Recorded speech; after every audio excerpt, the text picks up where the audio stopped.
ఆర్థిక కష్టాలతో సతమతమవుతున్నారా? కృష్ణుడు చెప్పిన ఈ 3 మాటలు వింటే మీ తలరాత మారిపోతుంది. ఆత్మబంధువులారా, కంటినిండా నిద్రలేక రేపటి గురించి ఆలోచిస్తూ చేతిలో చిల్లిగవ్వలేక ఎంతగా కుమిలిపోతున్నారో నాకు తెలుసు. అప్పుల బాధలు మీ మెడకు చుట్టుకుని సమాజంలో తలెత్తుకోలేక లోపల ఏడుస్తూ పైన నవ్వుతూ మీరు పడుతున్న ఆవేదన ఆ పరమాత్మకు తెలియంది కాదు. మీ జీవితంలో వస్తున్న ఈ ఆర్థిక తుఫానుల నుండి మిమ్మల్ని గట్టెక్కించడానికి ఆ నల్లనయ్య అప్పుడే కురుక్షేత్రంలో కొన్ని రహస్యాలు చెప్పాడు. ఈరోజు మనం చెప్పుకోబోయే ఆ 3 అద్భుతమైన మాటలు మీ దారిద్ర్యాన్ని ప్రద్రోలి మీ ఇంట్లో మహాలక్ష్మిని స్థిరంగా నిలబెట్టే శక్తిని ఇస్తాయి. అయితే ప్రియమైన భక్తులారా, సగం విన్న జ్ఞానం ఎప్పుడూ ప్రమాదకరం. ఆ దైవం అనుగ్రహం మీపై పరిపూర్ణంగా ప్రసరించాలన్నా, మీ కష్టాలకు ఈరోజే ముగింపు పలకాలన్నా ఈ వీడియోను ఎక్కడా ఆపకుండా చివరి వరకు అత్యంత శ్రద్ధతో వినండి. ఎందుకంటే ఆఖరి వరకు విన్నవారికే ఆ కృష్ణ పరమాత్మ కటాక్షం సిద్ధిస్తుంది. మనం అనుకుంటాం కేవలం డబ్బు ఉంటేనే అన్ని సమస్యలు తీరిపోతాయని. కానీ ఆ ధనం ఎలా వస్తుంది? వచ్చిన ధనం మన దగ్గర ఎందుకు నిలబడదు?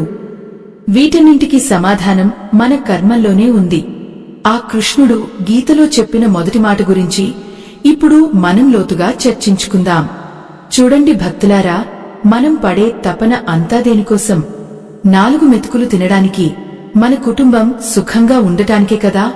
మరి అంత కష్టపడుతున్నా ఫలితం ఎందుకు దక్కడం లేదు? ఎక్కడో ఏదో లోపం జరుగుతోంది. ఆ లోపాన్ని సరిదిద్దడానికే శ్రీకృష్ణుడు అర్జునుడిని నిమిత్తంగా చేసుకుని మనందరికీ ఒక గొప్ప సత్యాన్ని బోధించాడు. ఆర్థిక ఇబ్బందులు అనేవి కేవలం మీ జేబుకు సంబంధించినవి కావు, అవి మీ మనస్సుకు సంబంధించినవి కూడా. ఎప్పుడైతే మీరు లేమి గురించి ఎక్కువగా ఆలోచిస్తారో ఆ దారిద్ర్యమే మీ వెన్నంటి ఉంటుంది. కృష్ణుడు చెప్పిన మొదటి సూత్రం ఏమిటంటే, నీవు చేసే పనిపై నీకు అధికారం ఉంది కానీ దాని ఫలితంపై లేదు.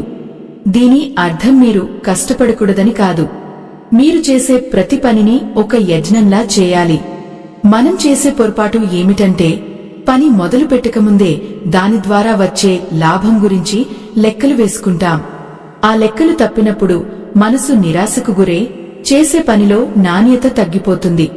ఓ పుణ్య ఆత్మలారా, మీరు చేసే వ్యాపారం కావచ్చు, ఉద్యోగం కావచ్చు, లేదా మరేదైనా పని కావచ్చు, దాన్ని ఆ పరమాత్మకు సమర్పించే భావంతో చేయండి.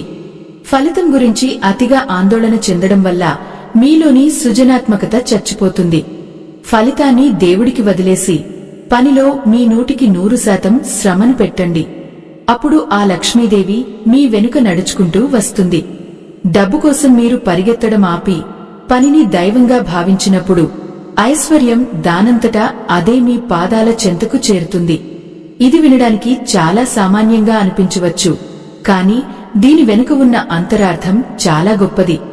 మనం చేసే ప్రతి పనిలో ఒక స్వార్థం ఉంటుంది.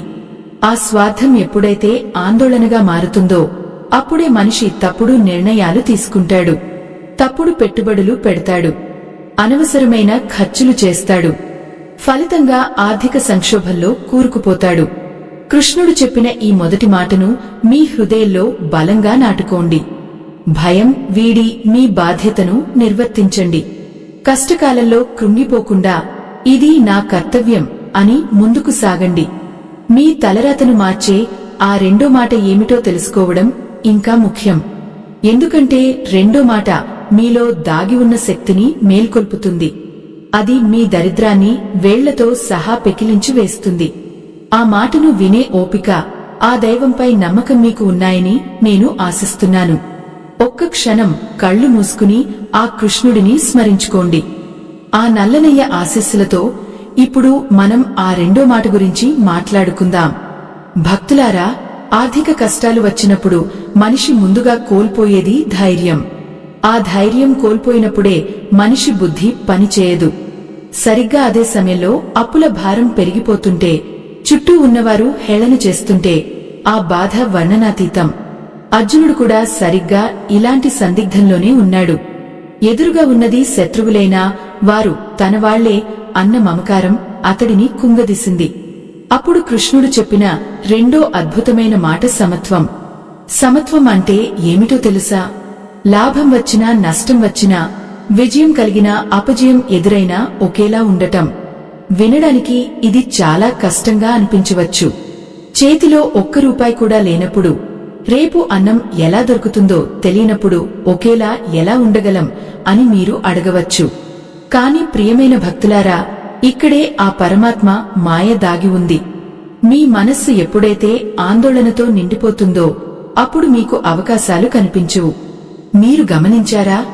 ఒక చెరువులోని నీరు కదులుతూ అలజడిగా ఉన్నప్పుడు అందులో మన ప్రతిబింబం మనకు సరిగ్గా కనిపించదు. అదే నీరు నిశ్చలంగా ఉన్నప్పుడు అన్నీ స్పష్టంగా కనిపిస్తాయి. మన జీవితం కూడా అంతే. ఆర్థిక కష్టాలు అనేవి ఆ అలజడి లాంటివి. మీరు ఆందోళన చెందుతూ ఉంటే పరిష్కార మార్గాలు మీకు కనిపించవు. అందుకే ఆ కృష్ణుడు ఏమంటాడంటే, ఓ అర్జునా, నీ మనస్సును నిశ్చలం చేసుకో అంటాడు. మీకు అప్పులు ఉన్నాయని, కష్టాలు ఉన్నాయని కుమిలిపోవడం వల్ల ఆ అప్పులు తీరవు. దానికి బదులుగా మీ కర్తవ్యం వైపు దృష్టి పెట్టండి. సమత్వాన్ని అలవరుచుకోండి. అంటే ఈరోజు నీ దగ్గర ఉన్న ఈ దారిద్ర్యం శాశ్వతం కాదు అని నమ్మండి. కష్టాలు వచ్చినప్పుడు కుంగిపోకుండా అవి నా పాత కర్మల వల్ల వచ్చాయని భావించండి. ఆ కష్టాలను చిరునవ్వుతో స్వీకరించండి. ఎప్పుడైతే మీరు కష్టాలను చూసి భయపడటం మానేస్తారో అప్పుడే ఆ కష్టాలే మిమ్మల్ని చూసి భయపడి పారిపోతాయి. ఇది నిజం భక్తులారా. మీ మనోబలమే మీ ఐశ్వర్యం. ఆత్మ బంధువులారా, డబ్బు అనేది వస్తుంది పోతుంది. కాని మీ ఆత్మవిశ్వాసం పోతే మళ్లీ రాదు. కృష్ణుడు చెప్పిన ఈ సమత్వం అనే ఆయుధాన్ని మీరు ధరిస్తే ఎలాంటి ఆర్థిక తుఫానులనైనా మీరు ఎదుర్కోగలరు. మీరు చేసే చిన్న చిన్న పనుల్లో కూడా ఈ నిలకడను చూపండి. ఈరోజు మీకు 500 రూపాయలు వచ్చినా, 5 లక్షల రూపాయల అప్పు ఉన్నా మీ ముఖంలో ఆ ప్రశాంతత తగ్గకూడదు. ఎందుకంటే ఆ ప్రశాంతతే మిమ్మల్ని సరైన నిర్ణయాలు తీసుకునేలా చేస్తుంది. అప్పులు తీర్చడానికి కొత్త మార్గాలను వెతికేలా చేస్తుంది. గీతలో కృష్ణుడు యోగః కర్మసు కౌశలం అని చెప్పాడు. అంటే పనిలో నైపుణ్యమే యోగం. మీరు చేసే పనిని ఎంత గొప్పగా చేస్తారో అంత గొప్పగా ఫలితం ఉంటుంది. కాని ఆ పని చేయాలంటే ముందు మీ మనస్సు ప్రశాంతంగా ఉండాలి. సమత్వంతో ఉన్న మనస్సు మాత్రమే పనిపై దృష్టి పెట్టగలదు. ఈ రహస్యాన్ని గ్రహించిన ఏ భక్తుడైనా దారిద్ర్యంలో మగ్గిపోడు. ఆ భగవంతుడు మనల్ని పరీక్షించడానికి ఒక్కోసారి కష్టాలు ఇస్తుంటాడు. మనం ఎంతవరకు నిలబడతామో చూడాలని ఆయన తాపత్రయం. ఆ పరీక్షలో నెగ్గాలంటే మీరు స్థితప్రజ్ఞులుగా మారాలి. అంటే సుఖదుఃఖాలను సమానంగా చూడాలి. అప్పుడే లక్ష్మీదేవికి మీపై గౌరవం కలుగుతుంది. ఎక్కడైతే స్థిరమైన బుద్ధి ఉంటుందో, ఎక్కడైతే అనవసరమైన ఆందోళన ఉండదో అక్కడ మహాలక్ష్మి కొలువై ఉంటుంది. మీరు గమనించండి, కొంతమంది ఎంత సంపాదించినా వారి దగ్గర డబ్బు నిలబడదు. ఎందుకంటే వారి మనస్సులో ఆ ధనం పట్ల విపరీతమైన వ్యామోహం లేదా భయం ఉంటుంది. మరికొంతమంది తక్కువ సంపాదించినా చాలా తృప్తిగా ఉంటారు. వారి దగ్గర ధనం రోజురోజుకు పెరుగుతూనే ఉంటుంది. దీనికి కారణం వారిలోని సమత్వ భావమే. కృష్ణుడు చెప్పిన ఈ రెండో సూత్రం మీ జీవితంలో ఒక వెలుగును నింపుతుంది. కాని ఆ మూడో మాట వినకపోతే ఈ జ్ఞానం పరిపూర్ణం కాదు. మూడో మాట మీ జీవితాన్ని సమూలంగా మార్చేసే ఒక మంత్రం లాంటిది. అది మీ తలరాతను తిరగరాసే శక్తిని ఇస్తుంది. ఆ మాట వినే ముందు ఒక విషయాన్ని గుర్తుపెట్టుకోండి. ఈ ప్రపంచంలో ఏదీ శాశ్వతం కాదు. మీ కష్టాలు కూడా శాశ్వతం కాదు. ఆ పరమాత్మ కృప ఉంటే క్షణాల్లో మీ తలరాత మారిపోతుంది. ఇప్పుడు మనం ఆ మూడో మాట గురించి, ఆ మర్మం గురించి తెలుసుకోవాలి. అది మీ ఆత్మకు ఇచ్చే ధైర్యం మాత్రమే కాదు, మీ ఆర్థిక స్థితిని మెరుగుపరిచే ఒక గొప్ప మార్గదర్శి. ఆ మాటలో ఉన్న మధురానుభూతిని పొందడానికి మీరు సిద్ధంగా ఉన్నారా? ఆత్మ బంధువులారా, ఇప్పుడు మనం ఆ మూడవ మాట దగ్గరకు వచ్చాం. ఇది కేవలం ఒక మాట కాదు, ఇది ఒక మహామంత్రం. మీ జీవితంలో కమ్ముకున్న కటిక చీకటిని తొలగించి వెలుగును నింపే ఒక అద్భుత దీపం. అదే శరణాగతి. మనం ఎప్పుడూ ఒక భ్రమలో బ్రతుకుతుంటాం. ఈ ఇల్లు నాది, ఈ అప్పు నాది, ఈ సమస్య నాది అని అన్నీ మన భుజాల మీద వేసుకుని మోస్తున్నట్లు భావిస్తాం. కాని ఒక్కసారి ప్రశాంతంగా ఆలోచించండి భక్తులారా, ఈ అనంతమైన సృష్టిని, గ్రహాలను, నక్షత్రాలను నడిపించే ఆ పరమాత్మకు మీ చిన్నపాటి ఆర్థిక సమస్య ఒక లెక్క. ఆయనే తలుచుకుంటే కుచేలుడి దారిద్ర్యాన్ని ఒక్క క్షణంలో పోగొట్టి అఖండ ఐశ్వర్యాన్ని ఇవ్వలేదా? మరి మన విషయంలో ఎందుకు ఆలస్యం జరుగుతోంది? ఎందుకంటే మనం ఆయన్ని నమ్మడం లేదు. మనల్ని మనమే ఎక్కువగా నమ్ముతున్నాం. కృష్ణుడు గీతలో సర్వధర్మాన్ పరిత్యజ్య మామేకం శరణం వ్రజ అని చెప్పాడు. అంటే అన్నింటినీ నాకే వదిలే, నాలో శరణు పొందు అని అర్థం. ఇక్కడ అన్నింటినీ వదిలేయడం అంటే పనిని వదిలేయడం కాదు. ఆ పని వల్ల కలిగే భయాన్ని, ఆవేదనను ఆయన పాదాల చెంత పెట్టేయడం. మీరు అప్పుల భారంతో కుంగిపోతున్నప్పుడు ఆ అప్పుల పత్రాన్ని ఆ కృష్ణుడి ముందు పెట్టి, తండ్రి ఇది నీ సమస్య, నేనైతే నా శాయశక్తులా ప్రయత్నిస్తున్నాను, మిగతాది నీ ఇష్టం అని చెప్పి చూడండి. అలా చెప్పిన మరుక్షణం మీ మనస్సులో ఒక వింతైన తేలికదనం వస్తుంది. ఎప్పుడైతే భారం మనది కాదు అని మనం గుర్తిస్తామో అప్పుడే మన బుద్ధి చురుగ్గా పనిచేయడం మొదలు పెడుతుంది. లోకంలో చాలామంది ఆర్థిక ఇబ్బందుల వల్ల ప్రాణాలు తీసుకుంటున్నారు. ఎందుకు? వారు ఆ సమస్యను తమ కంటే పెద్దదిగా భావిస్తున్నారు. కాని ఆ దైవం కంటే పెద్ద సమస్య ఈ ప్రపంచంలో ఏదీ లేదు అన్న సత్యాన్ని వారు మర్చిపోతున్నారు. ఓ పుణ్య ఆత్మలారా, శరణాగతి అంటే చేతులు కట్టుకుని కూర్చోవడం కాదు. శరణాగతి అంటే ఒక పసిబిడ్డ తన తల్లిపై చూపే నమ్మకం వంటిది. ఆ తల్లి తనను పడేయదు, ఆకలి వేస్తే అన్నం పెడుతుంది అన్న నమ్మకంతో ఆ బిడ్డ ఎలాగైతే నిశ్చింతగా నిద్రపోతుందో, మీరు కూడా మీ ఆర్థిక స్థితిని ఆ పరమాత్మకు అప్పగించి నిశ్చింతగా మీ పని మీరు చేసుకోండి. అప్పుడు ఆయనే మీకు తగిన మార్గాలను చూపిస్తాడు. ఒక్కోసారి మనకు ఒక తలుపు మూసుకుపోయినట్లు అనిపిస్తుంది. కాని ఆ దేవుడు మనకోసం 10 తలుపులు తెరిచి ఉంచుతాడు. మనం ఏడుస్తూ కూర్చోవడం వల్ల ఆ తెరిచిన తలుపులు మనకు కనిపించవు. మీరు గమనించారా భక్తులారా, మనం ఎంతగా ఆందోళన చెందితే అంతగా తప్పులు చేస్తాం.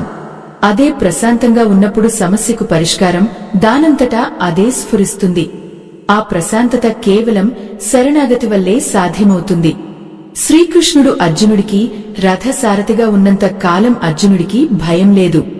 ఎందుకంటే తన రథాన్ని నడిపించేది సాక్షాత్తు ఆ పరమాత్మ అని అతనికి తెలుసు. మీ జీవితం అనే రథానికి కూడా ఆ కృష్ణుడిని సారథిగా చేసుకోండి. మీ కష్టాలను ఆయనకు అప్పగించండి. అప్పుడు ఆయనే మీ అప్పులను తీరుస్తాడు, మీ అవసరాలను తీరుస్తాడు, మీకు గౌరవాన్ని ప్రసాదిస్తాడు. ఇదంతా ఒక మాయలా అనిపించవచ్చు, కాని నమ్మకమే ఈ సృష్టికి మూలం.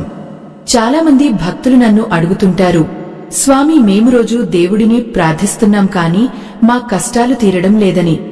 దానికి కారణం మీ ప్రార్థనలో శరణాగతి లేదు, కేవలం కోరికలు మాత్రమే ఉన్నాయి. కోరిక వేరు, నమ్మకం వేరు. నా కష్టాలు తీర్చు అని అడగడం కోరిక అయితే, నా కష్టాలు తీర్చే బాధ్యత నీది అని చెప్పడం శరణాగతి. ఆ రెండింటి మధ్య ఉన్న తేడాను గ్రహించండి. మీరు ఎప్పుడైతే నా దగ్గర ఏమీ లేదు, నీవే సర్వస్వం అని ఆ పరమాత్మ ముందు మోకరిల్లుతారో అప్పుడే ఆ కృష్ణుడు తన విశ్వరూపాన్ని మీకు చూపిస్తాడు. ఆ రూపం చూసిన తర్వాత మీకు దారిద్ర్యం అనేది ఒక చిన్న ధూళి కణంలా కనిపిస్తుంది. ఐశ్వర్యం అనేది కేవలం ధనంలోనే లేదు భక్తులారా, అది మీ తృప్తిలో ఉంది, మీ ప్రశాంతతలో ఉంది. ఈ మూడవ మాట మీ జీవితంలో ఒక విప్లవాన్ని తీసుకువస్తుంది. డబ్బు అనేది కేవలం ఒక సాధనం మాత్రమే. దాన్ని సంపాదించే శక్తిని, నిలబెట్టుకునే బుద్ధిని ఇచ్చేది ఆ దైవమే. ఆ దైవాన్ని విస్మరించి మీరు ఎంత కష్టపడినా అది బూడిదలో పోసిన పన్నీరు వంటిదే అవుతుంది.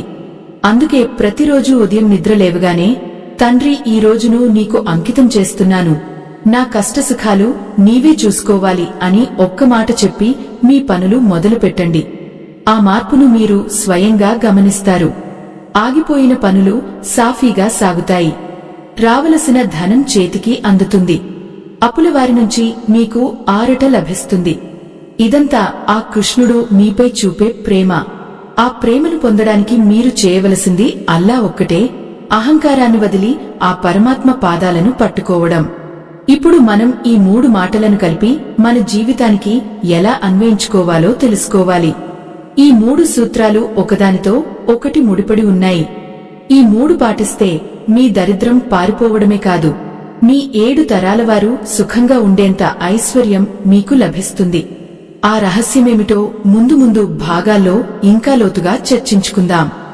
ఈ 3 సూత్రాలు ఒకదానితో ఒకటి ఎలా పెనవేసుకుపోయి ఉంటాయో ఇప్పుడు నిశితంగా గమనించండి భక్తులారా. ఒక వ్యక్తి తన కర్తవ్యాన్ని నిష్కామంగా చేస్తూ మనస్సును ప్రశాంతంగా ఉంచుకుని ఫలితాన్ని ఆ దైవానికి వదిలేసినప్పుడు అతడి చుట్టూ ఒక అభేద్యమైన రక్షణ కవచం ఏర్పడుతుంది. ఆ కవచాన్ని ఏ ఆర్థిక ఇబ్బంది కూడా ఛేదించలేదు. పూర్వం ఒక చిన్న గ్రామంలో సత్యవ్రతుడు అనే ఒక వ్యాపారి ఉండేవాడు. అతడు ఎంతో ధర్మబద్ధంగా వ్యాపారం చేసేవాడు. కాని కాలం కలిసిరాక నమ్మినవారు మోసం చేయడంతో అప్పుల పాలయ్యాడు. తనకున్న ఇల్లు, పొలం అన్నీ అమ్ముకోవాల్సి వచ్చింది. ఆఖరికి తన భార్యాపిల్లలకు ఒక పూట అన్నం పెట్టడానికి కూడా అతడి దగ్గర చిల్లిగవ్వలేదు. లోకమంతా అతడిని తక్కువ చేసి చూడటం మొదలుపెట్టింది. నిన్నటి వరకు గౌరవించిన వారే నేడు వీధిలో కనిపిస్తే మొహం చాటేస్తున్నారు. అప్పులవారు ఇంటి ముందుకు వచ్చి నానా మాటలు అంటున్నారు. ఆ అవమానం భరించలేక సత్యవ్రతుడు రాత్రుళ్ళు నిద్రలేక అలమటించేవాడు. నా తలరాత ఇంతేనా అని కుమిలిపోయేవాడు. ఆ సమయంలో అతడు తన ప్రాణాలు తీసుకోవాలని నిర్ణయించుకున్నాడు. కాని సరిగ్గా అదే రాత్రి అతడికి ఒక వృద్ధ సాధువు దర్శనమిచ్చి ఈ 3 మాటల మర్మం చెప్పారు. దైవ సంబంధికులారా, ఈ కథలో మలుపు వినే ముందు ఒక ముఖ్యమైన విషయం. మా ఈ ధర్మయజ్ఞానికి మీ వంతు సహాయం చేయడానికి వీడియో చివర్లో ఇవ్వబడిన స్కానర్ ద్వారా మీ శక్తి మేరకు విరాళం అందించండి. మీరు అందించే ఆ చిరు సాయం ఎంతో మందికి ఇలాంటి ధర్మ సందేశాలను చేరవేయడానికి మాకు కొండంత అండగా నిలుస్తుంది. ఆ సాధువు సత్యవ్రతుడితో ఇలా అన్నాడు. నాయనా, నీవు సంపదను కోల్పోయావు కాని నీలోని ఆత్మవిశ్వాసాన్ని కోల్పోకూడదు. ఈ కష్టాలు నీ కర్మ ఫలాలే కావచ్చు, కాని వాటిని దాటే శక్తి కూడా నీలోనే ఉంది అని హెచ్చరించాడు. సత్యవ్రతుడు ఆ మాటలను శ్రద్ధగా విన్నాడు. ఆ మరుసటి రోజు నుండి అతడిలో ఒక కొత్త మార్పు వచ్చింది. తన దగ్గర ఉన్న కొద్దిపాటి వస్తువులతోనే మళ్లీ చిన్నగా వ్యాపారం మొదలుపెట్టాడు. ఈసారి అతడిలో పాత భయం లేదు. రేపు ఏమవుతుందో అన్న ఆందోళన లేదు. ఎందుకంటే ఫలితం నాది కాదు, ఆ కృష్ణుడిది అని అతడు గట్టిగా నమ్మాడు. తన శ్రమను నమ్ముకున్నాడు, కాని ఫలితంపై ఆశపడలేదు. ఎవరైనా అవమానించినా సమత్వంతో స్వీకరించాడు. లాభం వచ్చినా పొంగిపోలేదు, నష్టం వచ్చినా కృంగిపోలేదు. తన సర్వస్వాన్ని ఆ నల్లనయ్య పాదాల చెంతపెట్టి శరణాగతి పొందాడు. ఆశ్చర్యకరంగా కొద్ది రోజుల్లోనే అతడి వ్యాపారం పుంజుకుంది. పోయిన గౌరవం మళ్లీ తిరిగి వచ్చింది. ఇదంతా ఎలా సాధ్యమైంది? కేవలం ఆ 3 మాటలను తన జీవితంలో ఆచరించడం వల్లనే. కృష్ణుడు చెప్పిన ఆ 3 మాటలు కేవలం పుస్తకాల్లో చదవడానికి కాదు, మన రక్తంలో ప్రవహించాలి. ఆర్థిక కష్టాలు అనేవి మనల్ని ధీరులుగా మార్చడానికి వచ్చే పరీక్షలు మాత్రమే. చూడండి భక్తులారా, బంగారం అగ్నిలో కాలితేనే పుటం పెట్టినట్లు మెరుస్తుంది. మన జీవితం కూడా ఆర్థిక ఇబ్బందులనే అగ్నిలో కాలినప్పుడే అసలైన జ్ఞానం బయటకు వస్తుంది. అప్పులు ఉన్నాయని భయపడటం మానేసి వాటిని తీర్చడానికి కావలసిన బుద్ధిని ప్రసాదించమని ఆ పరమాత్మను వేడుకోండి. మనం చేసే అతి పెద్ద పొరపాటు ఏమిటంటే కష్టాలు రాగానే దేవుడిని తిడతాం. కాని ఆ కష్టాల ద్వారా దేవుడు మనకు ఏదో నేర్పించాలని అనుకుంటున్నాడని గ్రహించం. సత్యవ్రతుడు ఆ రహస్యాన్ని గ్రహించాడు కాబట్టే మళ్లీ ఐశ్వర్యవంతుడు కాగలిగాడు. మీరు కూడా మీ జీవితంలో ఈ రోజు నుండే ఆ మార్పును ఆహ్వానించండి. మీ చేతిలో ఉన్న పనిని దైవ కార్యంగా భావించండి. ప్రతి రూపాయిని ఆ పరమాత్మ ఇచ్చిన ప్రసాదంగా ఎంచండి. అప్పుడు మీ దగ్గర ఉన్న ధనం రెట్టింపు అవుతుంది. అనవసరమైన ఖర్చులు తగ్గుతాయి, ఆదాయ మార్గాలు మెరుగవుతాయి. ఇదంతా ఆ కృష్ణ పరమాత్మ లీల. దీని గురించి మనం ఇంకా లోతుగా తెలుసుకోవాల్సిన విషయాలు చాలా ఉన్నాయి. ఆ ఆర్థిక సూత్రాలు భగవద్గీతలో ఎలా దాగి ఉన్నాయో వాటిని సామాన్య మనిషి తన రోజువారీ జీవితంలో ఎలా అన్వయించుకోవాలో తదుపరి భాగంలో వివరిస్తాను. ఆ విషయాలు వింటే మీ దరిద్రం శాశ్వతంగా తొలగిపోతుంది. ఆ జ్ఞాన సముద్రంలో మునకలు వేయడానికి మీరు సిద్ధంగా ఉన్నారని ఆశిస్తున్నాను. భక్తులారా, సత్యవ్రతుడి కథ మనకు ఒక గొప్ప సత్యాన్ని నేర్పిస్తుంది. అదేమిటంటే, మన కష్టాలు మన మనసులోనే మొదలవుతాయి. మనం ఎప్పుడైతే అప్పులను చూసి వణికిపోతామో అప్పుడే మన లక్ష్మీ కటాక్షం తగ్గిపోతుంది. ఎందుకంటే భయం ఉన్న చోట భగవంతుడు ఉండడు. ధైర్యం ఎక్కడ ఉంటుందో అక్కడ ఆ నల్లనయ్య అడుగుజాడలు ఉంటాయి. కృష్ణుడు చెప్పిన మొదటి మాట కర్మ కళాన్ని ఆశించకపోవడం. అంటే మనం పని మానేయడం కాదు. ఇప్పుడు మీరు ఒక వ్యాపారం చేస్తున్నారనుకోండి. ఆ వ్యాపారంలో వచ్చే లాభం మీద కంటే మీరు ఇచ్చే వస్తువు లేదా సేవలో ఎంత నిజాయితీ ఉందో చూడాలి. ఆ నిజాయితే మీకు ధనాన్ని తీసుకువస్తుంది. మనం కేవలం లాభం కోసమే పనిచేస్తే ఆ అత్యాశ మనల్ని తప్పుడు దారిలో నడిపిస్తుంది. అత్యాశ వల్ల మనిషి అనవసరమైన అప్పులు చేస్తాడు. లేని గొప్పలకు పోయి విలాసాల కోసం ఖర్చు చేస్తాడు. ఆ పైన వడ్డీల భారం పడి జీవితం అస్తవ్యస్తం అవుతుంది. కాని కృష్ణుడు చెప్పిన సమత్వాన్ని పాటిస్తే మనకు ఏది అవసరమో ఏది అనవసరమో గ్రహించే విచక్షణ జ్ఞానం కలుగుతుంది. ఆ జ్ఞానమే మన ఆర్థిక స్థితిని నిలకడగా ఉంచుతుంది. ధనం వేరు, భాగ్యం వేరు భక్తులారా. ధనం ఎవరి దగ్గరైనా ఉండవచ్చు, కాని అది సుఖాన్ని ఇవ్వదు. భాగ్యం అంటే ఆ ధనం వల్ల కలిగే సంతృప్తి. ఆ సంతృప్తి కలగాలంటే మన పనుల్లో ధర్మం ఉండాలి. భగవద్గీతలో కృష్ణుడు చెప్పిన ప్రతి మాట మన దైనందిన జీవితంలో ఆర్థిక క్రమశిక్షణను నేర్పుతుంది. దరిద్రాన్ని పరద్రోలే శక్తి మీ ఆలోచనల్లోనే ఉంది. చాలామంది నా తలరాత ఇంతే అని సరిపెట్టుకుంటారు. కాని ఆ తలరాతను రాసింది ఎవరు? మీ కర్మలే కదా. మరి ఆ కర్మలను మార్చుకునే అవకాశం కూడా ఆ దేవుడు మీకే ఇచ్చాడు. మీ ఆలోచనా విధానాన్ని మార్చుకోండి. నేను పేదవాడిని అని పదే పదే అనుకోవడం మానేయండి. ఆ పరమాత్మ బిడ్డను నేను. నా తండ్రి అనంత కోటి బ్రహ్మాండ నాయకుడు. నాకు ఏ లోటు లేదు అని నమ్మండి. ఈ నమ్మకం మీలో ఒక కొత్త ఉత్తేజాన్ని నింపుతుంది.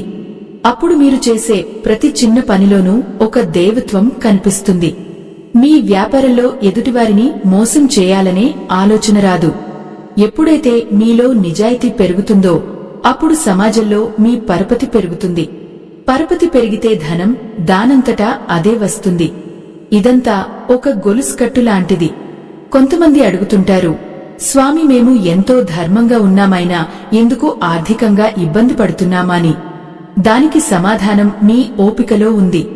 ఆ కృష్ణుడు మిమ్మల్ని పరీక్షిస్తున్నాడు. మీ ధర్మం ఎంత గట్టిదో చూడాలని ఆయన తాపత్రయం. ఆలో మీరు నెగ్గితే మీకు లభించే ఐశ్వర్యం మరెవరూ దోచుకోలేనంత గొప్పగా ఉంటుంది. మనం పడే ప్రతి కన్నీటి చుక్కకు ఆ కృష్ణుడు లెక్క రాస్తాడు. ఆ కన్నీళ్లే రేపు మీ జీవితంలో ఆనంద బాష్పాలుగా మారుతాయి. కాని ఆ మార్పు రావాలంటే మీరు ఆ 3 మాటలను మీ ఓపిరిగా మార్చుకోవాలి. ముఖ్యంగా ఆ 3వ మాట శరణాగతిలో ఉన్న రహస్యం ఏమిటో, దాన్ని ఎలా పాటించాలో ఇప్పుడు మనం ఇంకా లోతుగా చర్చించాల్సిన అవసరం ఉంది. ఆత్మ బంధువులారా, ఈ ఆర్థిక ఇబ్బందుల నుండి బయటపడటానికి మీ దినచర్యలో ఒక చిన్న మార్పు చేసుకోండి. ప్రతిరోజు సాయంత్రం వేళ ఆ కృష్ణుడి విగ్రహం ముందు కూర్చుని మీ మనస్సులోని భయాలను ఆయనకు విన్నవించండి. ఆ విన్నపంలో స్వార్థం ఉండకూడదు. కేవలం ప్రార్థన మాత్రమే ఉండాలి. తండ్రి, నాకు ఈ కష్టం నుండి బయటపడే దారి చూపించు అని వేడుకోండి. ఎప్పుడైతే మీరు ఆయనను మనస్ఫూర్తిగా పిలుస్తారో అప్పుడు ఆయన స్పందించకుండా ఉండలేడు. ద్రౌపదికి ఆపద వచ్చినప్పుడు, గజేంద్రుడు మొరపెట్టినప్పుడు ఆ స్వామి ఎలాగైతే పరుగున వచ్చాడో మీ ఆర్థిక సంక్షోభంలో కూడా ఆయన అలాగే వస్తాడు. కాని ఆ పిలుపులో ఆవేదన ఉండాలి, పరిపూర్ణమైన విశ్వాసం ఉండాలి. మీ కష్టాలను ఆయన పాదాలకు విడిచిపెట్టాలి. మనం చేసే తప్పు ఏమిటంటే దేవుడిని నమ్ముతూనే మళ్లీ పక్కదారిలో వెతకడానికి ప్రయత్నిస్తాం. ఆ నమ్మకంలో స్థిరత్వం లేకపోవడమే మన సమస్య. శరణాగతి అంటే సంపూర్ణంగా అప్పగించడం. నా ఆర్థిక స్థితి, నా అప్పులు, నా అవసరాలు అన్నీ నీవే చూసుకోవాలి అని చెప్పి నిశ్చింతగా ఉండటం. అప్పుడే ఆ దైవశక్తి మీలో ప్రవేశించి అద్భుతాలు చేస్తుంది. అలా ఉన్నప్పుడు మీ మనస్సులో కలిగే శాంతి వల్లే మీకు కొత్త ఆదాయ మార్గాలు కనిపిస్తాయి. ఎవరూ తెలియని వ్యక్తి వచ్చి మీకు సహాయం చేస్తాడు, లేదా ఆగిపోయిన పనులు సాఫీగా జరిగిపోతాయి. ఇవన్నీ ఆ భగవంతుడు చేసే లీలలే. ఆ మాయను గ్రహించాలంటే మీకు భక్తితో కూడిన జ్ఞానం అవసరం. అందుకే ఈ 3 మాటలు మీ జీవితానికి దిక్సూచిలా పనిచేస్తాయి. కష్ట సమయాల్లో స్థిరంగా ఉండటం ఎలాగో, కర్మ ఫలాన్ని ఆశించకుండా మీ బాధ్యతను ఎలా నిర్వర్తించాలో నేర్చుకుంటే మీ దరిద్రం పారిపోవడానికి ఎంతో సమయం పట్టదు. మీ మనస్సును ఒక యజ్ఞశాలగా మార్చుకోండి. అక్కడ కేవలం పాజిటివ్ ఆలోచనలు మాత్రమే ఉండాలి. అప్పుడు మీ ఇంటి గడప దాటి దరిద్రం బయటకు వెళ్లిపోతుంది, మహాలక్ష్మి లోపలికి వస్తుంది. ఓ పుణ్య ఆత్మలారా, ఈ ప్రపంచంలో పేదరికం అనేది ఒక స్థితి మాత్రమే, అది మీ గమ్యం కాదు. ఆ గమ్యాన్ని మార్చే శక్తి మీ చేతిలోనే ఉంది. ఆ కృష్ణుడు చెప్పిన బాటలో నడవండి. ఆ నడకలో తడబాటు ఉన్నా పర్వాలేదు, కాని ఆయనపై ఉన్న గురి మాత్రం తప్పకూడదు. అప్పుడే మీ తలరాత మారుతుంది, మీ జీవితం ఆనందమయం అవుతుంది. ఓ ఆత్మబంధువులారా, ఈ శరణాగతి అనే మార్గంలో నడవడం అంటే బాధ్యతల నుండి తప్పించుకోవడం అని ఎప్పుడూ అనుకోకండి. అది మీ భారాన్ని ఆ పరమాత్మ భుజాల మీదకు మార్చడం. మీరు ఒకరికి బాకీ పడి ఉంటే ఆ భయాన్ని కృష్ణుడికి వదిలేయండి. రేపు పొద్దున్న అప్పులవాడు వచ్చి అడిగితే ఏం చెప్పాలి అన్న ఆందోళన మీ బుద్ధిని స్తంభింపజేస్తుంది. కాని ఎప్పుడైతే మీరు శరణు పొందారో అప్పుడు మీలో ఒక నిశ్చలమైన ధైర్యం పుడుతుంది. ఆ ధైర్యంతో మీరు ఎదుటివారితో నిజాయితీగా మాట్లాడగలుగుతారు. నాకు కొంత సమయం ఇవ్వండి, నేను కష్టపడి మీ సొమ్ము తిరిగి ఇస్తాను అని మీరు ధైర్యంగా చెప్పగలిగినప్పుడు అవతలి వ్యక్తి మనస్సు కూడా కరుగుతుంది. ఈ మార్పు ఎక్కడి నుండి వచ్చింది? మీలోని సమత్వం నుండి, ఆ దైవంపై మీరు ఉంచిన నమ్మకం నుండి వచ్చింది. చాలామంది ఆర్థిక ఇబ్బందుల్లో ఉన్నప్పుడు చేసే అతి పెద్ద పొరపాటు ఏమిటంటే వారు తమ ఆత్మ గౌరవాన్ని కోల్పోతారు. ఎవరో ఏదో అన్నారని, ఎవరో హేళన చేశారని కుంగిపోతూ తలుపులు వేసుకుని కూర్చుంటారు. కాని కృష్ణుడు చెప్పినట్లు నిన్ను నీవు తక్కువ చేసుకోకు. నీవు ఆ పరబ్రహ్మ స్వరూపానివి. ఈరోజు నీ దగ్గర ధనం లేకపోవచ్చు, కాని నీ దగ్గర ప్రాణం ఉంది, శక్తి ఉంది, ఆ పరమాత్మ తోడు ఉంది. అంతకంటే పెద్ద ఆస్తి ఏముంటుంది భక్తులారా? ఒకసారి ఆలోచించండి. మనం పుట్టినప్పుడు ఏమైనా తీసుకువచ్చామా? పోయేటప్పుడు ఏమైనా తీసుకుపోతామా? ఈ మధ్యలో వచ్చే ఈ లాభనష్టాలు కేవలం ఒక ఆట వంటివి. ఆటలో గెలవాలన్నా, ఓడినా చిరునవ్వుతో ఉండాలన్నా మీకు ఆ 3 మాటల అవసరం ఉంది. ధర్మబద్ధంగా సంపాదించే ప్రతి రూపాయి వెనుక ఆ లక్ష్మీదేవి ఆశీస్సులు ఉంటాయి. మీరు చేసే పని చిన్నదా పెద్దదా అన్నది ముఖ్యం కాదు, అది ఎంత ధర్మబద్ధంగా ఉంది అన్నదే ముఖ్యం. మోసం చేసి సంపాదించిన కోట్లు కూడా మీ ఇంట్లో ప్రశాంతతను ఉంచలేవు. కాని కష్టపడి చెమటోడ్చి సంపాదించిన 100 రూపాయలు మీ కుటుంబానికి ఎంతో తృప్తిని ఇస్తాయి. ఆ తృప్తిలోనే అసలైన ఐశ్వర్యం దాగి ఉంది. దారిద్ర్యం అనేది కేవలం మీ జేబులో ఉండేది కాదు, అది మీ ఆలోచనల్లో కూడా ఉంటుంది. ఎప్పుడూ నా దగ్గర లేదు, నా వల్ల కాదు అని అనుకుంటే దారిద్ర్యం మిమ్మల్ని వదిలిపెట్టదు. నా దగ్గర భగవంతుడు ఉన్నాడు, నేను ఏదైనా సాధించగలను అని నమ్మండి. ఆ నమ్మకమే మీ తలరాతను తిరగరాస్తుంది. మీలో ఉన్న ఆత్మవిశ్వాసాన్ని మేల్కొల్పడానికే ఈ కష్టాలు వస్తాయి. చూడండి భక్తులారా, రాత్రి ఎంత కటిక చీకటిగా ఉంటే ఉదయం అంతా అందంగా ఉంటుంది.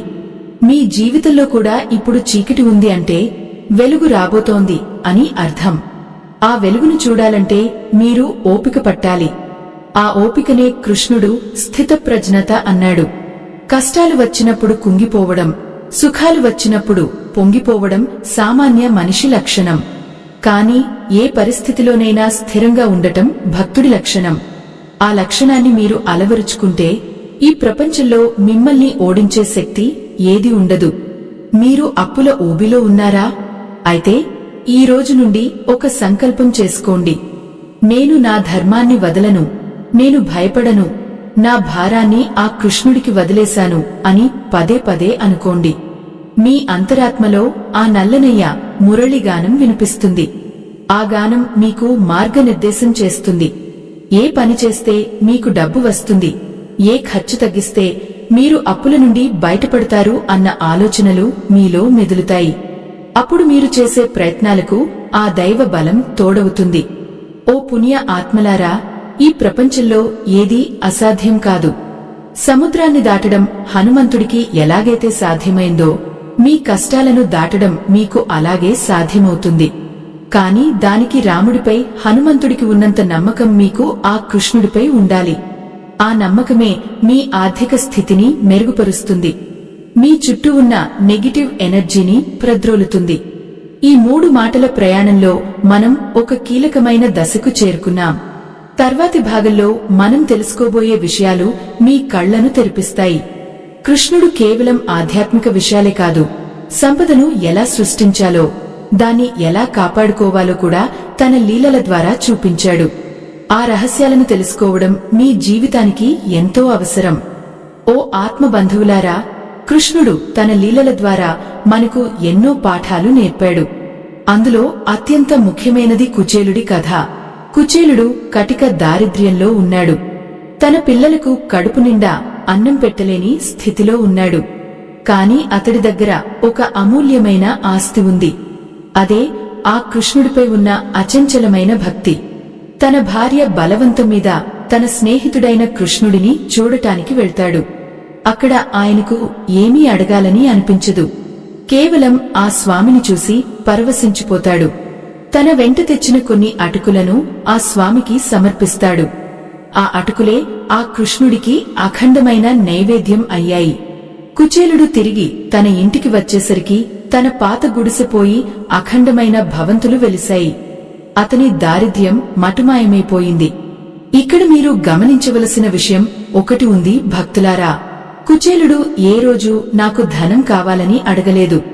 కేవలం తన కర్తవ్యాన్ని నిర్వహించాడు, సమత్వాన్ని పాటించాడు, ఆ స్వామిని శరణు వేడాడు. ఆ 3 మాటలు కుచేలుడి జీవితంలో అద్భుతాన్ని చేశాయి. మన జీవితంలో కూడా అదే జరుగుతుంది. మనం ధనం కోసం దేవుడిని అడగవలసిన పని లేదు. మనం ధర్మబద్ధంగా ఉంటే ఆ ధనం దానంతటా అదే మనల్ని వెతుక్కుంటూ వస్తుంది. కృష్ణుడు చెప్పిన 3వ మాట శరణాగతిలో ఉన్న రహస్యం ఇదే. మనం మన అహంకారాన్ని వదిలేసి నేను ఏమీ చేయలేను, అంతా నీవే అని ఆ స్వామికి అప్పగించినప్పుడు ఆయన మన బాధ్యతను తీసుకుంటాడు. ఆర్థిక కష్టాలు అనేవి మనల్ని మరింతగా ఆ దైవానికి దగ్గర చేయడానికి వచ్చే అవకాశాలు. ఆ కష్టాలను చూసి మీరు భయపడితే అవి మిమ్మల్ని ఇంకా భయపెడతాయి. అదే మీరు ధైర్యంగా నిలబడి ఆ కృష్ణుడిని స్మరిస్తే ఆ కష్టాలే మీకు దారి చూపుతాయి. లోకంలో చాలామందికి డబ్బు ఎలా సంపాదించాలో తెలుసుకాని దాన్ని ఎలా నిలుపుకోవాలో తెలియదు. దానికి కారణం వారిలో ఆధ్యాత్మిక బలం లేకపోవడమే. ఆధ్యాత్మిక బలం లేని ధనం ఎప్పుడూ స్థిరంగా ఉండదు. అది ఒక చేత్తో వచ్చి మరో చేత్తో వెళ్లిపోతుంది. కాని ఎవరైతే గీతలోని ఈ 3 సూత్రాలను పాటిస్తారో వారి దగ్గర ధనం లక్ష్మీ స్వరూపంగా ఉంటుంది. అది కేవలం మీ అవసరాలనే కాదు, మీ చుట్టూ ఉన్న 10 మంది అవసరాలను కూడా తీరుస్తుంది. ఓ పుణ్య ఆత్మలారా, మీరు ఈ రోజు పడుతున్న బాధ శాశ్వతం కాదు. ఆ కృష్ణుడు మీ తలరాతను మారుస్తున్నాడు అని నమ్మండి. ఆయన మీకోసం ఒక గొప్ప భవిష్యత్తును సిద్ధం చేసి ఉంచాడు. ఆ భవిష్యత్తును చేరుకోవాలంటే మీరు ఇప్పుడు ఎదురవుతున్న చిన్న చిన్న ఆటంకాలను దాటాలి. ఆ ఆటంకాలను దాటే శక్తిని ఆ భగవంతుడు మీకు ఇస్తాడు. మీ మనస్సులో ఉన్న సందేహాలను వీడండి. అప్పుల భారం తీరదు అనుకోకండి. చీకటి తర్వాత వెలుగు రావడం ఎంత నిజమో, మీ కష్టాల తర్వాత సుఖాలు రావడం కూడా అంతా నిజం. ఆ నమ్మకమే మీ జీవితానికి ఊపిరి కావాలి. మనం ఎప్పుడూ ఇతరులతో మనల్ని మనం పోల్చుకుని బాధపడుతుంటాం. వాడు బాగున్నాడు, నేను ఇలా ఉన్నాను అని అనుకుంటాం. కాని అది తప్పు భక్తులారా. ఎవరి కర్మలు వారివి, ఎవరి ప్రయాణం వారిది. మీ ప్రయాణంలో ఆ కృష్ణుడు మీకు తోడుగా ఉన్నాడు అన్న సత్యం మీకు తెలిస్తే మీరు ఎవరిని చూసి అసూయపడరు. మీ దగ్గర ఉన్న దానితో తృప్తిగా ఉంటూ ఇంకా మెరుగ్గా పనిచేయడానికి ప్రయత్నిస్తారు. ఆ ప్రయత్నమే మిమ్మల్ని విజేతలుగా నిలబెడుతుంది. ఆర్థిక ఇబ్బందుల వల్ల వచ్చే మానసిక ఒత్తిడిని తగ్గించుకోవడానికి ప్రతిరోజు కొంత సమయం ఆ దైవ నామస్మరణలో గడపండి. ఆ నామస్మరణ మీ మెదడులోని నరాలను శాంతింపజేస్తుంది, మీకు కొత్త ఆలోచనలను ప్రసాదిస్తుంది. ఏ వ్యాపారం చేస్తే బాగుంటుంది, ఏ పనిలో మీకు లాభం వస్తుంది అన్నది ఆ పరమాత్మే మీకు స్ఫురింపజేస్తాడు. ఎందుకంటే ఆయన సర్వజ్ఞుడు. ఆయనకు తెలియనిది ఏమీ లేదు. మీరు ఒక అడుగు ముందుకు వేస్తే ఆయన 10 అడుగులు మీకోసం ముందుకు వేస్తాడు. కాని ఆ మొదటి అడుగు మీదే కావాలి. అది నమ్మకంతో కూడిన అడుగు కావాలి. భయం వీడి భక్తితో ముందుకు సాగండి. మీ జీవితంలో లక్ష్మీ కటాక్షం కలగడానికి, మీ ఇంట్లో సుఖశాంతులు వెల్లివిరియడానికి ఆ కృష్ణ పరమాత్మ చెప్పిన ఈ 3 మాటలే పరమోషధాలు. వీటిని మించిన పరిష్కారం ఈ ప్రపంచంలో మరెక్కడా లేదు. ఇప్పుడు మనం ఈ ప్రయాణంలో ఆఖరి భాగానికి చేరుకున్నాం. ఆ 8వ భాగంలో మనం ఈ విషయాలన్నింటినీ క్రోడీకరించి మీ జీవితానికి ఒక దివ్యమైన ఆశీర్వచనాన్ని అందించబోతున్నాం. ఆ మాటలు వింటే మీ మనసులో ఉన్న భారమంతా తొలగిపోయి ఒక వింతైన ప్రశాంతత కలుగుతుంది. మీ ఆర్థిక సమస్యలకు ముగింపు పలికే ఆ అద్భుతమైన ఘట్టం త్వరలో రాబోతోంది. మనం ఇంతవరకు చెప్పుకున్న ఆ 3 మాటలు కర్మ ఫలాన్ని ఆశించకపోవడం, సమత్వం మరియు శరణాగతి అనేవి కేవలం భగవద్గీతలోని శ్లోకాలు మాత్రమే కావు. అవి మీ దారిద్ర్య సంకెళ్లను తెంచే పదునైన ఆయుధాలు. ఈ 3ంటిని ఎవరైతే తమ శ్వాసగా మార్చుకుంటారో వారి జీవితంలో కష్టాలనే కారుమేఘాలు తొలగిపోయి ఐశ్వర్యమనే భానుడు ఉదయిస్తాడు. అది ఆ కృష్ణ పరమాత్మ స్వయంగా కురుక్షేత్ర రణరంగంలో ఇచ్చిన మాట. ఆత్మ బంధువులారా, ఆర్థిక కష్టాలు మిమ్మల్ని ఎంతగా వేధిస్తున్నా మీ ఇంట్లో ఉన్న ఆ చిన్న కృష్ణుడి విగ్రహం వైపు చూసి ఒక్కసారి మనస్ఫూర్తిగా చిరునవ్వు చిందించండి. ఆయన మీ కష్టాలన్నింటినీ తన భుజాల మీద వేసుకుంటాడు. మీరు పడే ప్రతి కన్నీటి చుక్క ఆయన పాదాల దగ్గరకు చేరుతుంది. మీ అప్పుల బాధ నుండి మిమ్మల్ని గట్టెక్కించడానికి ఆయన ఎప్పుడో ఒక అద్భుతమైన ప్రణాళికను సిద్ధం చేసి ఉంచాడు. మీరు చేయవలసిందల్లా ఆయనపై పరిపూర్ణమైన నమ్మకం ఉంచడమే. ఓ భక్తులారా, ఈ ప్రపంచంలో ధనం అనేది ఒక ప్రవాహం వంటిది. అది ఎప్పుడూ ఒకే చోట స్థిరంగా ఉండదు. కాని ఆ ధనాన్ని ఇచ్చే మూలం మాత్రం ఆ పరమాత్మే. మీరు ధనం వెనుక పరిగెత్తడం మానేసి ధర్మాన్ని అనుసరించండి. మీరు చేసే ప్రతి పనిలోనూ కృష్ణుడిని చూసుకోండి. అప్పుడు మీరు సంపాదించే ప్రతి రూపాయి మీకు రెట్టింపు ఆనందాన్ని ఇస్తుంది. మీ ఇల్లు మహాలక్ష్మికి నిలయంగా మారుతుంది. ఈ ఆధ్యాత్మిక రహస్యాలను మీ జీవితంలోకి ఆహ్వానించే ముందు ఆ పరమాత్మ అనుగ్రహం పొందే దిశగా ఒక చిన్న అడుగు వేయండి. ఈ మంచి మాటలు పూర్తి చేసే ముందు ఒక చిన్న విన్నపం. మా ఈ ధర్మ ప్రచారానికి, ఈ ఆధ్యాత్మిక యజ్ఞానికి మీరు అందించే తోడ్పాటు ఎంతో విలువైంది. వీడియో చివర్లో ఉన్న స్కానర్ ద్వారా మీ శక్తి మేరకు విరాళం అందించి ఈ పుణ్యకార్యంలో భాగస్వాములు అవ్వండి.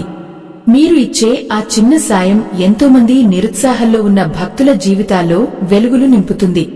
ఇప్పుడు మీ మనస్సు ఒక నిశ్చలమైన సరస్సులా మారిందని నాకు తెలుసు. మీలో ఉన్న భయం పోయింది. ఆ స్థానంలో అచంచలమైన భక్తి చేరింది. ఏ రోజైతే మీరు భయాన్ని వదిలి భక్తిని ఆశ్రయిస్తారో ఆ రోజే మీ దారిద్ర్యం అంతమైపోతుంది. కృష్ణుడు అర్జునుడికి సారథిగా ఉండి రథాన్ని నడిపించినట్లు మీ కష్టాల్లో ఆయన మీకు తోడుగా ఉంటాడు. మీరు చేసే వ్యాపారంలో ఆయన లాభాన్ని ప్రసాదిస్తాడు. మీ ఉద్యోగంలో మీకు ఉన్నత స్థానాన్ని కల్పిస్తాడు. ఆత్మ బంధువులారా, ఈ క్షణం నుండి మీరు పేదవారు కాదు. మీరు ఆ జగన్నాటక సూత్రధారికి అత్యంత ప్రియమైన భక్తులు.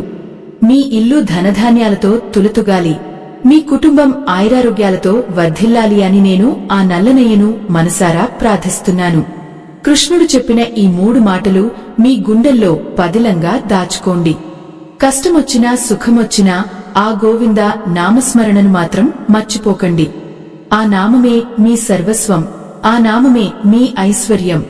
చూడండి భక్తులారా, పక్షి ఆకాశంలో ఎగురుతున్నప్పుడు తన రెక్కల మీద ఎంత నమ్మకం ఉంచుతుందో మీరు కూడా మీలోని దైవత్వం మీద అంత నమ్మకం ఉంచండి. అప్పుడు ఏ ఆర్థిక తుఫాను కూడా మిమ్మల్ని కదిలించలేదు. మీ అప్పులన్నీ తీరిపోయి మీరు సమాజంలో తలెత్తుకుని తిరిగే రోజు అతి త్వరలోనే రాబోతోంది. ఆ కృష్ణుడు మిమ్మల్ని కంటికి రెప్పలా కాపాడుతాడు. ఆయన లీలలు అపారమైనవి, ఆయన కరుణ అనంతమైనది. ఈ ఆధ్యాత్మిక ప్రయాణం ఇక్కడితో ముగియదు. ఇది మీ జీవితంలో ఒక కొత్త అధ్యాయానికి ప్రారంభం మాత్రమే. ఆ కృష్ణ పరమాత్మ కృప కటాక్ష వీక్షణలు మీపై, మీ కుటుంబంపై సదా ఉండాలని కోరుకుంటూ ఈ ప్రవచనాన్ని ముగిస్తున్నాను. ధైర్యంగా ఉండండి, ధర్మంగా జీవించండి. ఆ నందనందనుడు మీకు తోడుగా ఉన్నాడు. సర్వం శ్రీకృష్ణార్పణమస్తు. లోకా సమస్త సుఖినో భవంతు. శాంతి శాంతి శాంతిః.